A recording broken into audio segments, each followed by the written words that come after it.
Details చూస్తే సిరిసిల్ల జిల్లా ముస్తాబాద్ కార్యకర్తల సమావేశంలో బీఆర్ఎస్ కార్యనిర్వాహక అధ్యక్షుడు కేటీఆర్ మాట్లాడుతున్నారు. లైవ్ ద్వారా చూద్దాం. ఫిబ్రవరి 9 పోయింది, మార్చి 9 ఇంకో 2-3 రోజులైతే మార్చి 9 రానివట్టే. ఏమాయన రేవంత్ రెడ్డి అంటే ఆయన అంటాడు, నేను ఏడ కుర్చీలో కూర్చోనే లేదు, చదువుకోనే లేదు, అటు ఇటు వాయిస్తున్నారు నన్ను అని చెప్పి ఇలా పోయి పాపం ఆయన కొన్ని టీవీ ఛానల్లో కూర్చొని బాధ చెప్పుకుంటా ఉన్నాడు. నేను అడుగుతున్నా, మరి ఎవడు చెప్పమన్నాడు నిన్ను మాటలు? ఎవడు నరుకుమన్నాడు? డిసెంబర్ 9 సంతకం బేడా, ఏకుతా పీకుతా ఎందుకు కొట్టినావు డైలాగులు? ఎందుకు చెప్పినావు పచ్చి అబద్ధాలు? ఒక్క 2 లక్షల రుణమాఫీ మాత్రమే కాదు, ఎన్ని మాటలు చెప్పిండు. కేసీఆర్ వేసేది బిచ్చం, 10,000 కేసీఆర్ బిచ్చం వేసినట్టేస్తుండు. రైతు బంధు నేను 15,000 ఇస్తా, ఒక వారం రోజులు ఆగుండ్రి 15,000 ఇస్తా అన్నాడు. పడ్డదా ముస్తాబాద్లందరికీ రైతు బంధు? పడ్డదా? ఇలా రైతులు ఒకళ్ళ ముఖాలు ఒకళ్ళు చూసుకుంటారు. పాపం కాంగ్రెస్ కోట్లు వేసిన వాళ్ళు కూడా ఏం చేయాలో తెలియక, దొంగకు తేలి పుట్టినట్టు ఏం చేయాలో తెలియక ఒకళ్ళ ముఖాలు ఒకళ్ళు చూసుకుంటారు. ఎంత మోసపోతివిరా అని. కేసీఆర్ ఉన్నప్పుడేమో వారం రోజుల లోపల రైతు బంధు టింగు టింగు టింగు అని ఫోన్లు మోగాలే, 7,000 కోట్లు మన కడుపుల సల్లగదలకుండా బ్యాంకులో పడితే ఆ రోజు కేసీఆర్ విలువ అర్థం కాలే. ఇలా రేవంత్ రెడ్డి వచ్చినాక ఇప్పుడు తెలుస్తుంది బాధ. ఏడవాయ రైతు బంధు అంటే ఏమో ఎప్పుడు వస్తుంది తెలియదు. కరెంట్ ఎట్లున్నది? కరెంటు కోతలు మొదలైనయా? లో వోల్టేజ్ సమస్యలు మొదలైనయా? నేను మొన్న పోయినా, నాగర్ కర్నూలు పోయినా, నేను మాట్లాడుతుంటేనే కరెంటు పోయింది 15 నిమిషాలు. ఏమైందంటే అందరు కిందికెళ్ళి నవ్వుతాను, జై కాంగ్రెస్ అంటాను. గట్లున్నది మరి మార్పు. ఏమిట్లా ఏం మొదలు కాలే. బస్సు ఫ్రీ అన్నారు, బంగారం ఫ్రీ అన్నారు. ఇప్పుడు మరి పాత కళ్యాణ లక్ష్మి చెక్కులే ఇవ్వబట్టి ఎవడన్నా ఎక్కడన్నా తులం బంగారం ఇచ్చిండా?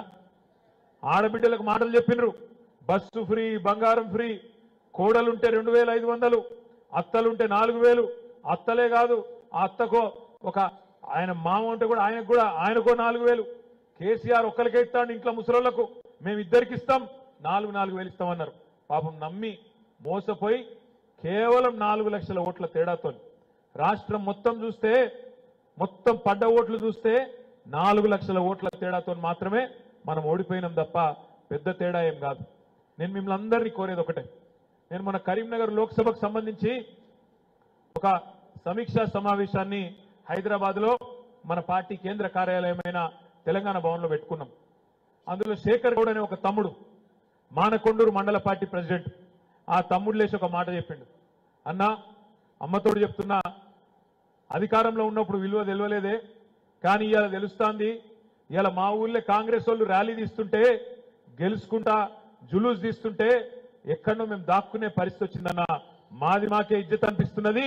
ఈసారి పార్లమెంట్ ఎన్నికల్లో తడాకా చూపెడతాం, ఖచ్చితంగా కష్టపడతాం, పార్లమెంట్ లో మన అభ్యర్థిని గెలిపించుకుంటామనే మాట ఆ తమ్ముడు నాకు చెప్పడం జరిగింది. నేను మిమ్మల్ని కూడా ఒకటే కోరుతా ఉన్నా, అధికారంలో ఉన్నప్పుడు కొన్ని పనులు కావచ్చు, కొన్ని కాకపోవచ్చు, నేను కాదంటలేను, అన్ని అయినాయి నేను అంటలేను. అధికార ఒత్తిడిలో కొంత సమయం నేను ఇయ్యలేకపోయి ఉండొచ్చు కూడా, అది కూడా నాకు తెలుసు. కానీ ఇవాళ అధికారం లేదు, ఇవాళ మనం ప్రతిపక్ష పాత్రలో ఉన్నాం. నాకు కూడా వేరే పనేం లేదు. కార్యకర్తలను చూసుకున్నాడు, మీ కష్ట సుఖాలు చూసుకున్నాడు, మిమ్మల్ని కడుపులో పెట్టుకొని చూసుకునే బాధ్యత నాది అనే మాట నేను మీకు విజ్ఞప్తి చేస్తా ఉన్నా. ఎవ్వరు కూడా ఈ విషయంలో బేజారు కావాల్సిన అవసరం లేదు. తప్పకుండా మీ కష్టంలో సుఖంలో నేనుంటా, నేను చూసుకుంటా అనే మాట కూడా నేను మీకు విజ్ఞప్తి చేస్తా ఉన్నా.